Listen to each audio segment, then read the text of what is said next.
Bonjour à toutes et à tous, merci de nous rejoindre pour ce premier Jeux C'était podcast enregistré depuis Roland-Garros où je me trouve en compagnie de Philippe Dehaze. Que demander de plus? Salut Phil. Salut Christelle. On est bien là hein? On est bien là.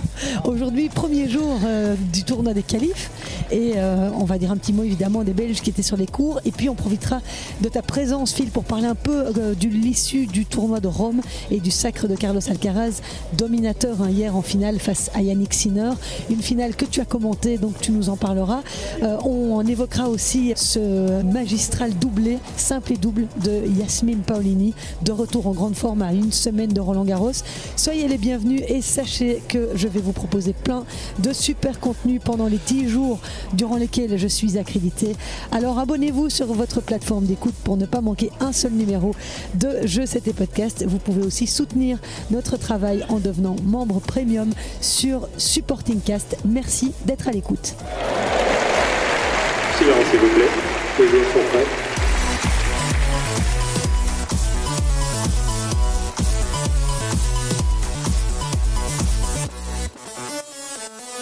Voilà Phil, nous y sommes hein, dans les allées de Roland-Garros. Le ciel est bleu, il nous manque une petite bière, mais à part ça, tout va bien. Ça va être l'heure pourtant. Hein 18h26. Ouais, on est face à un bar à champagne, on pourrait peut-être être un peu upgradé enfin. Oui. Hein pour une fois. Alors je me sens toujours tellement privilégiée de me trouver avec une accréditation autour du cou dans cet endroit mythique, chargé d'histoire. Il règne une atmosphère particulière hein, à Roland-Garros. C'est un de tes coup de cœur de l'année ou pas spécialement? Non, toi pas spécialement. Mon coup de cœur c'est toujours Wimbledon, oui, parce que là j'y trouve quand même l'histoire. Oui, c'est différent.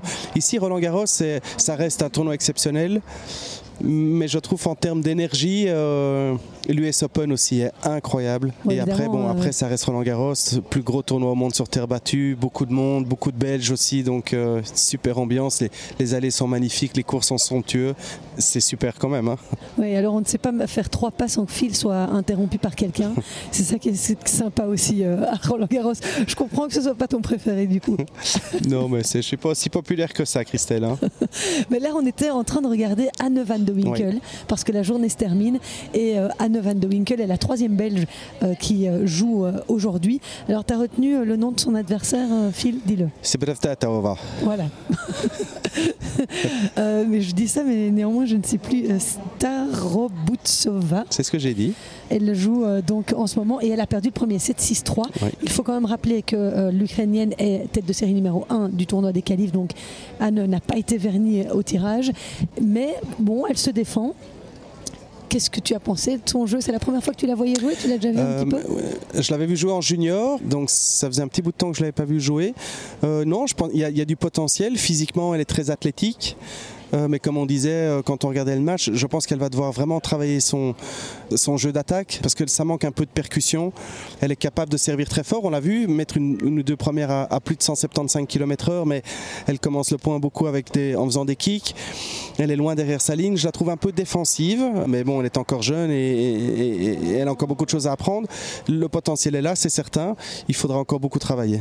Son coach me disait dans un podcast que vous pourrez entendre hein, cette semaine, je vous le posterai, me disait qu'elle avait un jeu qui ennuyait beaucoup ses adversaires parce qu'elle sliceait beaucoup, un peu comme Flipkens, elle chipotait un peu avec la balle et que ça pouvait embêter ses adversaires. Mais moi, de ce que j'ai vu, elles attaquent quand même beaucoup sur ces balles slicées. Alors, c'est là où le débat commence, c'est que je pense que tu ne peux pas monter haut juste en ennuyant l'autre. Il faut lui rentrer dedans, il faut être capable de faire des points gagnants, il faut être capable de décider du point, il faut pouvoir refrapper les défenses quand l'adversaire joue court, vraiment frapper très fort ou amortir importe peu, mais en tous les cas aujourd'hui le tennis moderne c'est pas juste ennuyer l'autre, c'est vrai qu'elle a un beau chip, qu'elle est capable un peu de varier, mais ça reste trop soft pour moi. Oui, elle a un beau slice de revers hein.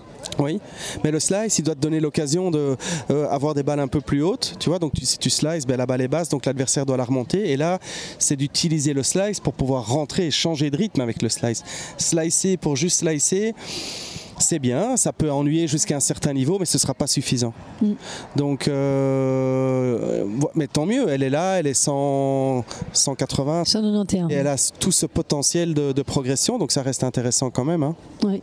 Et il est prévu que j'aille à la rencontre de Anne van de Winkel, évidemment, après son match, mais à mon avis, ce sera plutôt pour mardi matin ou dans la journée que je pourrai vous poster sa réaction. Et ce sera aussi l'occasion de faire la connaissance de cette joueuse coachée par un néerlandophone, Dries Berdon. Mais dans son staff, elle compte aussi un entraîneur francophone. Il s'appelle Romain Barbosa et j'ai pu le rencontrer aujourd'hui. Donc dans le podcast que je vous proposerai mardi, eh bien vous aurez à la fois la partie avec Anne van de Winkel qui revient sur sa rencontre et puis la partie avec Romain qui nous présente un petit peu cette chouette joueuse. Mais en attendant, je ne sais pas si tu étais sur les cours ce matin, mais il y avait 2 Belges qui jouaient ce matin. Sofia Kostoulas, elle a débuté par une victoire contre la Française Bartashevich, 6-4, 6-1 pour Sofia Kostoulas, qui dispute son tout premier Roland-Garros chez les seniors. Elle est 211e mondiale. Et puis il y a Kimmer aussi qui a gagné ce matin contre le japonais Shimizu, 192e mondial, 6-3, 6-1 pour Kimmer Coppejans.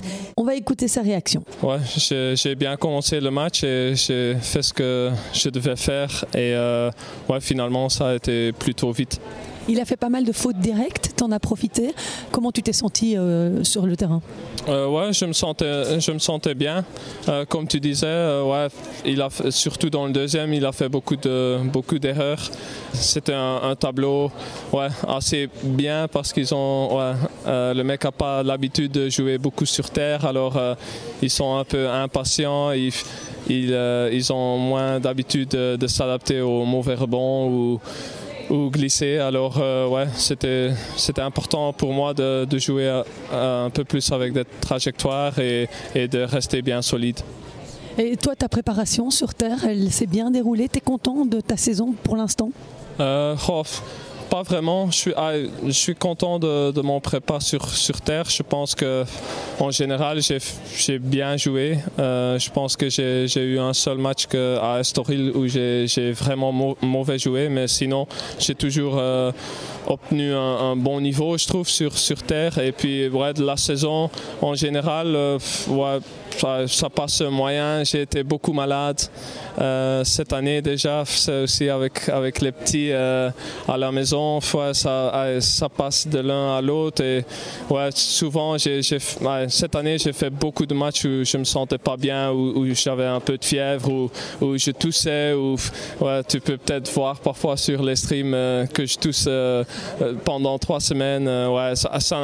Ça n'a pas encore été si bien, un peu à cause de ça aussi. Mais sinon, si je me sentais fit et bien, j'ai toujours bien joué. Et même avec les maladies, parfois, mon niveau a été assez bon. J'espère juste sur la deuxième partie de l'année d'avoir des meilleurs résultats. Je pense que le niveau est là pour faire une finale ou gagner un challenger, mais ça n'a pas encore été le cas cette année. Et généralement, la terre battue, c'est une surface que tu aimes bien.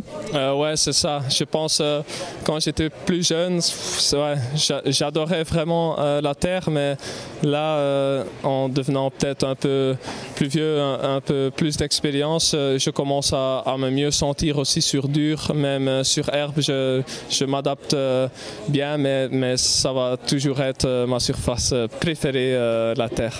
Ton coude, l'année passée, tu n'avais pas pu venir à Roland à cause de cette opération. Comment tu te sens maintenant ?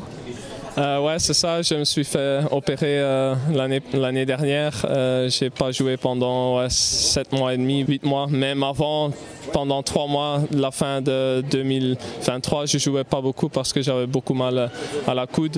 Mais je dois dire que je joue bien, j'ai pas mal, juste quand il fait vraiment froid l'hiver. Alors j'ai plus mal du tout, ça passe bien. Je joue toujours avec les sleeves de RVE et ça m'aide vraiment bien aussi. Eh bien, c'est l'occasion de nous expliquer à quoi ça sert exactement, parce qu'on voit de plus en plus de joueurs avec ça, comme Ben Shelton aussi qui l'utilise. Tu peux nous dire à quoi ça sert? Ça aide quand même à chauffer un peu le bras déjà avant. Ça comment je dois dire, compresse les muscles et tout. Et c'est juste un sentiment meilleur, même si ça aide de petits pourcentages, c'est quand même assez important. Et aussi pour se sentir bien mentalement, ouais, ça aide beaucoup pour moi.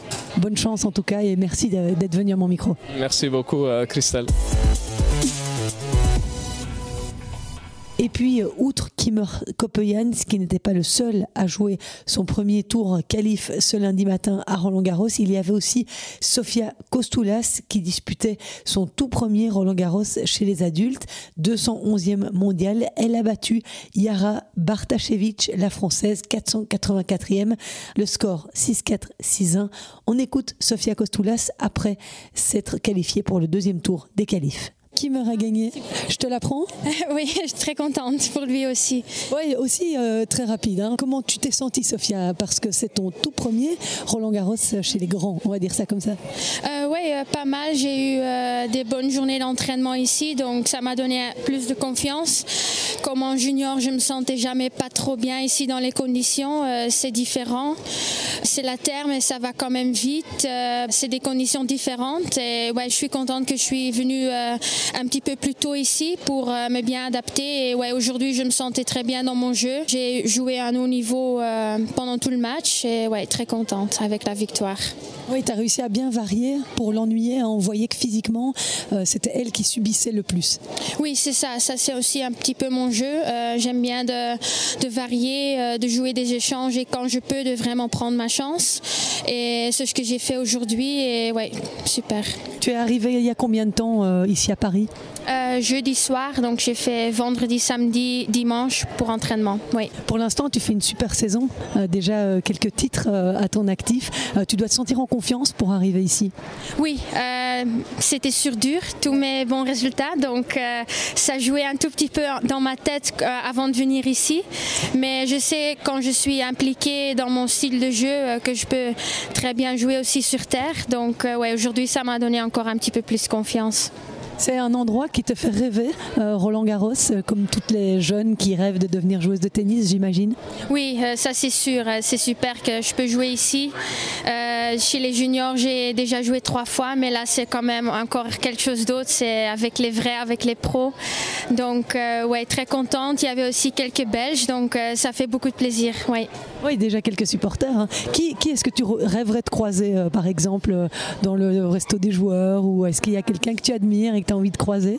Non, pas vraiment. Je pense que c'était quand j'étais encore un petit peu plus petite. Là, c'est plus, j'aime bien d'être dans la mentalité que je suis comme tout le monde. Il n'y a pas quelqu'un qui est au-dessus de moi ou en dessous. Donc, je sais, chaque fois quand je monte sur le terrain, c'est 50-50 contre n'importe qui que je joue. Donc, j'aime bien aussi d'être ici avec la mentalité comme ça. Mais quand j'étais plus petite, c'était sûr que c'était Serena Williams. Ouais. Ah oui, là tu risques pas de la croiser. Donc. Ok, merci beaucoup Sofia. On se retrouvera pour ton deuxième tour et je te souhaite autant de succès que ce matin. Oui, merci beaucoup.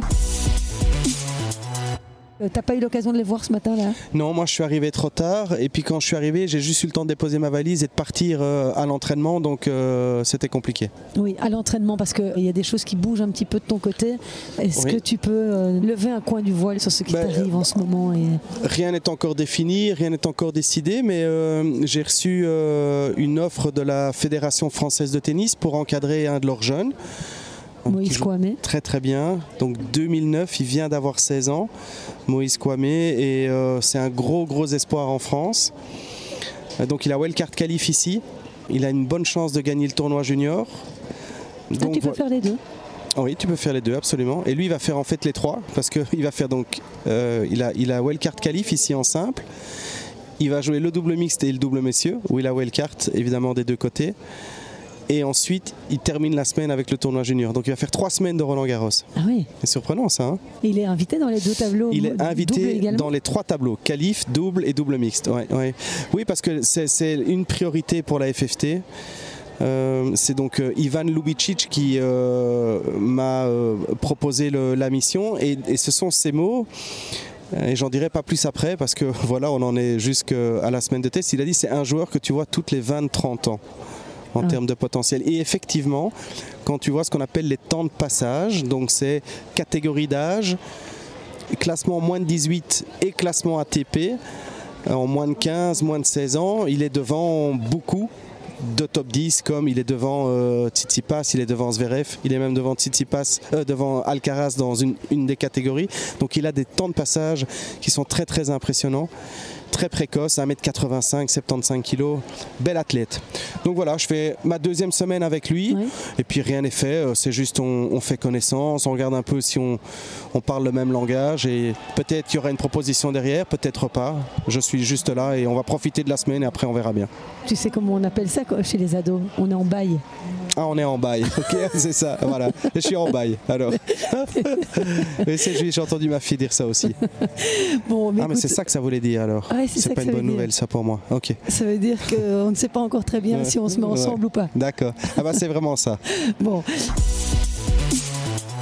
Et puisque tu as commenté les demi-finales et la finale du Masters 1000 de Rome pour Vous Sport, eh bien, j'avais juste envie d'avoir un petit mot de ta part parce que on a assisté à cette finale que tout le monde attendait hier entre Yannick Sinner et Carlos Alcaraz, remportée par l'Espagnol 7-6, 6-1, puisqu'on a une semaine de Roland-Garros. C'est quand même intéressant d'avoir les indicateurs, de voir ce qui se passe sur ces Masters 1000. Est-ce que tu estimes qu'elle a tenu toutes ses promesses, cette finale, entre les désormais numéro 1 et 2 mondiaux? Oui, et surtout du côté d'Alcaraz que j'ai trouvé absolument monstrueux. Alors je peux pas dire enfin, mais j'ai toujours des choses à dire quand je vois Alcaraz. Il y a toujours des moments où je me dis oh c'était moins bien, mais il gagne quand même toujours. Je pense qu'il a une défaite sur terre battue sur 15 matchs ou même 17 je pense. Donc il gagne toujours, mais il gagne toujours un peu en 3-7 parce qu'il y a un moment donné où il fait un peu moins bien, et là il a été exceptionnel. Pas de haut et de bas, tu veux dire? Non, pas de haut et de bas, et il l'a dit même dans son interview d'après-match, il a dit ouais, j'étais très très consistant, donc ça veut dire que c'est un vrai je ne sais pas si c'est un souci, mais en tous les cas c'est une constance dans ses matchs, et j'ai trouvé qu'il était tellement fort en défense, tellement offensif, tellement créatif, il a bien servi, bien retourné, franchement c'était un match plein, 100%. Après en face on a Sinner qui a fait un très bon premier set, le premier set a duré 1h11. Il a 2 balles de 7. Il a 2 balles de 7, et après tu vois qu'à mon avis il accuse le coup, 3 mois sans jouer, 5 matchs d'affilée pour arriver en finale, donc là il était épuisé, et puis Alcaraz lui a mis quand même une intensité, une pression pendant tout le match. Je pense qu'il ne tient pas physiquement, et donc la tête lâche un peu aussi. Mais c'était une magnifique finale, Enfin, magnifique finale. C'était un magnifique Alcaraz, quoi. Oui, parce qu'il avait fait, tu parlais de Sinner et de la fatigue de Yannick Sinner, il avait quand même fait 3-7 en demi-finale contre Tommy Paul. Il avait perdu le premier set sèchement, juste après avoir mis 1-0 à Casper Ruud. Ça, c'était moi j'ai vu ce match-là aussi. Tommy Paul, il a marché solo pendant 1 heure. C'était irréel. Tout fonctionnait, tout fonctionnait. Il a eu beaucoup de chance en plus, beaucoup de lignes, beaucoup de LED favorables. Et donc, oui, mais 6-1, c'était presque... Et après, les choses se sont équilibrées comme à chaque fois. C'est le Sinner qui a augmenté son niveau de jeu? Non, qui est resté, et puis l'autre, malheureusement, qui n'a pas tenu, et puis ça s'est équilibré, et Sinner est passé devant. Mais enfin, le premier set de Paul, ça, c'était vraiment dingue. Mais c'est la première fois que Carlos Alcaraz s'impose à Rome, sur les terres de Yannick Sinner. C'est la 4e victoire consécutive d'Alcaraz sur l'Italien, qui ne l'a plus battu depuis Pékin 2023. Et eh bien, Carlos Alcaraz met fin à une série de 25 victoires consécutives de Sinner, qui vient de terminer, de purger sa peine de 3 mois de suspension, tu le rappelais, mais c'est surtout le 20e titre d'Alcaraz, le 10e sur terre battue. À 22 ans, il a gagné tous les gros tournois Masters 1000 sur terre battue, Madrid en 2022 et en 2023, Monte-Carlo et Rome cette année. Il avait renoncé à Madrid parce qu'il s'est un petit peu blessé à Barcelone. Finalement, il est le seul joueur à avoir disputé 4 finales cette année.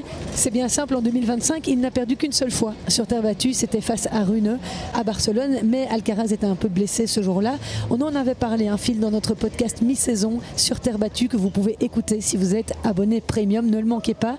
Mais Carlitos, il va arriver gonflé à bloc ici à Roland-Garros, et en plus il a récupéré sa place de numéro 2 mondial puisque Zverev a perdu en quart de finale à Rome, donc il montre à tout le monde qu'il est le grand favori. Oui, clairement il s'est rassuré par rapport à ça, il a remis un peu les pendules à l'heure. Et bon, on est dans un format en 5-7 aussi, donc c'est vraiment une autre configuration, les grands chelems, et dans ce format-là, il reste quand même aussi très très bon quand même. Donc, tu crois quoi, ça pourrait avantager plus Sinner ou plus Alcaraz qui... Alors ces deux-là sont pas plus ou moins avantageux. Je pense qu'ils ont le même, ils ont les mêmes compétences et la même capacité à être très bons en 5-7. Mais c'est pas le cas de tout le monde, tu vois. À 100% de leur capacité physique tous les deux, ils font jeu égal. Ouais. Donc, mais je dis ça surtout par rapport aux adversaires, tu vois. Tout le monde n'est pas capable d'être hyper performant sur 5-7. Donc en théorie, il devrait quand même passer les tours. Et puis on pourrait, et ça c'est fabuleux, le fait d'avoir récupéré sa 2e place mondiale, on pourrait avoir un Alcaraz-Sinner en finale. Et ça c'est fabuleux, mais attention à Zverev quand même. Musetti, j'aurais dit oui après Monte Carlo. Oui. Là, avec ce qu'il a montré à Rome, je sais pas. Je trouve qu'il a toujours un peu cette tendance à pas se plaindre, mais tu vois, je le trouvais pas super conquérant, quoi. Je le trouvais pas, enfin en tous les cas sur sa demi. Mais bon, on verra bien. Quoi, dans l'attitude, tu veux dire ? Oui, je trouve qu'il est, ouais. Mais c'est son style aussi, hein. C'est le style italien un peu, à part Sinner un peu, hein. Mais tu vois, ils sont ces gars-là où ça discute, où ça marche de façon un peu nonchalante, il y a toujours un peu des excuses, tu vois. Je me pose toujours la question de savoir si tu es capable de faire des grandes choses, parce que c'est de ça qu'il s'agit, hein. Pas de demi-finale dans un Master Series, c'est gagner un grand chelem. Est-ce que tu peux faire des grandes choses avec cet état d'esprit-là? Ça, c'est le gros point d'interrogation. Ouais. Après, tu citais Zverev, mais Zverev l'a dit lui-même, il n'a pas le niveau d'un numéro 2 mondial. En tout cas, sur Rome, c'est ce qu'il a déclaré en conférence de presse. Oui, à Rome peut-être, mais peut-être qu'il s'enlève un peu la pression aussi, tu vois, en disant ça. Parce qu'il a déjà tellement été proche ici à Roland qu'à mon avis, il veut essayer de faire le maximum pour se décharger de toutes ses attentes. Et Yannick Sinner, lui, finalement, il n'a remporté qu'un tournoi sur terre battue.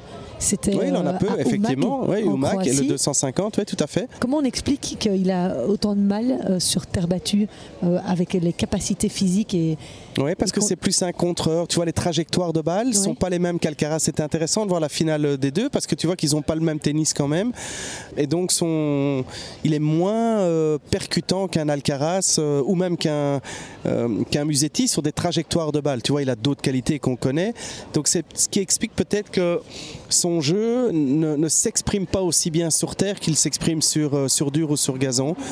Donc c'est certainement la raison, quand bien même il est là et s'il ne va pas les gagner, il se rapproche de les gagner. Il reste quand même très très fort quand même, tu vois. Ouais. Et c'est le fait qu'il frappe aussi un peu moins lifté que oui, c'est ça, exactement. Donc les trajectoires de balles sont moins bombées, la balle tourne un peu moins. Quoique, je dis ça, mais hier dans la statistique de match, on a vu qu'ils avaient presque la même capacité à faire tourner la balle, tu vois. Mais quand même, c'est pas la même vitesse, ça n'a pas la même percussion qu'un Alcaraz. Et cette semaine là maintenant, ils viennent de disputer la finale hier. Cette semaine, c'est quoi qui est au programme à ton avis? Ils vont déjà venir ici s'entraîner? Ouais, Sinner s'est retiré, il était à Hambourg, mais évidemment il s'est retiré à juste titre. Là, il ne reste que quelques jours. Le tournoi pourrait commencer dimanche, il ne faut pas l'oublier. Donc ils ont voyagé hier, ils arrivent aujourd'hui, ils vont taper la balle, c'est de la récupération. Il faut régénérer le corps, retrouver de l'énergie, un peu prendre les sensations. Ils n'ont pas besoin de tennis.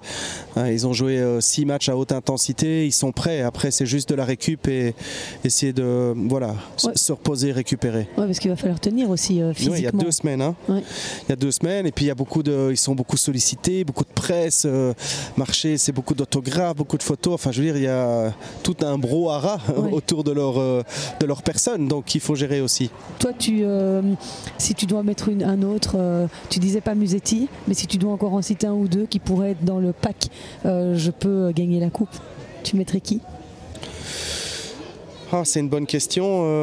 Je ne dis pas qu'ils peuvent les gagner, mais Arthur Fils, comme joueur français, peut-être qu'il pourrait faire un chouette Roland parce qu'il est vraiment très très bon. Il a été impressionnant aussi ces dernières semaines. J'ai parlé de Musetti, je pense qu'il peut quand même faire un très très bon Roland. Peut-être se retrouver dans les 8 derniers, c'est pas impossible. Gagner. Je pense que ce sera je vois pas Medvedev, alors ce sera pour moi ou Zverev ou Tsitsipas. Je dis Tsitsipas, mais tu vois, il est sorti de ma tête. Il reste dangereux quand même. Donc, Casper Ruud est toujours dans les mauvais coups. Oui, c'est vrai, il a déjà fait 2 finales ici, effectivement. Ce sera ouvert. Et chez les femmes, Phil, J'ai envie de juste parler de ce double sacre de Yasmine Paolini. Elle est de retour, hein, elle a remporté le tournoi de Rome en dominant l'américaine Coco Gauff 6-4, 6-2. Elle devient par la même occasion la première italienne à s'imposer à Rome depuis 1985. C'est dire s'il l'attendait, cette jeune femme qui avait été aussi loin l'année passée en finale à Roland-Garros. C'est là où elle est un petit peu sortie du bois parce que c'était une excellente joueuse, mais on ne la connaissait pas forcément. Là maintenant, elle est vraiment, elle s'impose, voilà, top 5 mondial. Elle s'impose à Rome, s'impose en double avec Sarah Errani contre Mertens et Kudermetova d'ailleurs, et une des grandes favorites aussi ici. Oui, évidemment, elle a une finale à défendre, donc ça c'est jamais facile, mais n'oublie aussi, elle a fait finale à Wimbledon après, hein, ça c'était vraiment incroyable comme performance, et elle fait une très belle année depuis l'année passée. Elle s'est vraiment, elle a pris en confiance, elle a pris en maturité, et c'est une fille exceptionnelle parce qu'elle est souriante, parce qu'elle est pétillante, parce qu'elle est charismatique, et on était tous vraiment très contents de la voir là. Elle a un Roland difficile qui s'annonce parce qu'il y a quand même 1000 points à défendre pour elle, donc c'est beaucoup, mais enfin elle est clairement une grande favorite. Alors on va parler de Iga évidemment, mais Iga, elle a encore rien gagné depuis le début d'année, c'est jamais arrivé qu'elle arrive comme ça, Roland, sans aucune victoire. J'ai croisé Wim Fissette au détour d'un entraînement, je lui dis ça va, oui, mais il me fait c'est difficile, et puis après on n'a pas pu, mais à juste titre c'est difficile. Donc voilà, on va voir comment Coco Gauff aussi va. Coco Gauff, grande favorite clairement, et puis évidemment Sabalenka, c'est aussi très ouvert hein, chez les filles. Anisimova, j'adore. Elle est tout à fait capable de gagner le tournoi aussi. Donc il y a 4-5 filles qui peuvent l'emporter, certainement, peut-être même plus. Tu parlais du bilan sur terre d'Iga Swiatek. Elle a été sortie au deuxième tour là, à Rome par Danielle Collins, sortie en demi-finale à Madrid par Coco Gauff, en quart de finale par Ostapenko à Stuttgart. C'est le bilan de son année, alors que l'année passée elle avait été invincible. Elle s'était envoyée Madrid, Rome et Roland coup sur coup. Là, je parle au coach mental que tu es aussi. Ça doit commencer à tourner dans la tête. Et oui, je la voyais s'entraîner tout à l'heure et je la trouve énervée en fait. Tu vois qu'elle n'est pas, elle est pas sereine. Elle n'est pas en paix sur le terrain. Elle cherche, ça discute beaucoup avec les coachs. Tu vois qu'elle est tracassée quoi. Oui, il va falloir trouver. Pourtant, elle voyage avec une psy, donc j'imagine que la fille va trouver les outils et les mots, surtout pour essayer de la calmer. Mais les attentes sont énormissimes. C'est ce qui rend le sport magnifique aussi, hein, c'est qu'il faut mentalement, tu peux être aussi fort que tu veux, avoir toutes les compétences physiques, mais si tu coches pas la case mentale, pour gagner un grand chelem, c'est compliqué. Ça laisse de la place aux autres. Ça c'est la bonne nouvelle. Et elle va. Je pense qu'il faut, s'il faut résumer en un mot, c'est vraiment se calmer, quoi. Se calmer et juste trouver un peu plus de sérénité. Parce que d'habitude, quand elle arrive à Roland, c'est qui va battre Iga Swiatek. Et là, si tu fais bien de le souligner, les autres savent qu'elle est fébrile. Hein. Donc je veux dire que quand tu rentres sur le terrain et que tu sais l'autre n'est pas aussi fort qu'avant, je veux dire ton état d'esprit c'est pas le même non plus. Hein. C'est sûr. Et Iga Swiatek, elle est numéro 5 mondiale maintenant ce lundi, derrière Jessica Pegula et Yasmine Paolini qui gagnent toutes les deux une place. Jessica Pegula, 3e mondiale, malgré sa défaite au deuxième tour du tournoi de Rome. Défaite 7-5, 6-1 face à Elise Mertens. La Belge a finalement perdu au tour suivant face à Diana Schneider, 6-2, 6-3. Mais quelle performance d'Elise. Oui, Elise fait un début de saison fantastique. Hein. Elle joue très très bien et elle joue toujours bien à Roland, en général au moins toujours 4e tour. À mon avis, si elle a un bon tirage, elle devrait encore refaire ce type de performance. Et pour conclure par rapport à Paolini dont on parlait tout à l'heure, elle mesure 1m63. Justine, elle devait faire 1m67 peut-être, un petit peu plus grande. Il y a un avantage à être petit sur terre battue? Non, pas du tout. Alors, l'avantage, c'est que tu as un centre de gravité qui est bas, donc tu as une capacité de mouvement qui est bien supérieure à ceux qui sont grands, logiquement. Mais Paolini, sa taille, elle n'en fait pas un inconvénient, non, parce qu'elle a une lecture du jeu, un timing, un relâchement qui est incroyable. Et évidemment, elle a des qualités physiques qui compensent son manque de taille. Mais elle est intéressante à regarder parce qu'elle est tellement intelligente. Elle joue tellement juste. Tu vois, il y a peu de filles, je trouve, qui jouent avec cette intelligence tactique. Et elle a ça. Donc, oui. La nature est bien faite, hein. Ce que tu perds d'un côté, en général, tu le récupères de l'autre, quoi. Il faut avoir juste cette capacité de lecture, quoi. Tu vois, et ne pas rester sur ce que tu n'as pas, mais plutôt exploiter ce qu'on te donne. J'étais contente d'avoir ton analyse sur ce qui nous attend à Roland. On va regarder où en est Anne van de Winkel. Eh bien, c'est 3-1 pour Starodubtseva. Tout à l'heure, je ne l'ai peut-être pas bien dit. Là, maintenant que tu me le montres, c'est beaucoup plus facile. On aura presque le temps de s'offrir une petite coupe. Hein. Oui, à mon avis, oui. Au stand de Moët Chandon. Ils viennent de fermer le bar, t'as vu? Juste, dommage. On va devoir aller au distributeur de bière. Bon, merci Phil. Je suis content que tu sois avec nous à Roland-Garros. Et puis, on reste au taquet. Hein. Si on voit quelqu'un passer, n'hésite pas à l'envoyer à mon micro, comme tu sais si bien le faire. All right. Merci à tous d'avoir été au rendez-vous de ce premier numéro. Et à demain. Ciao.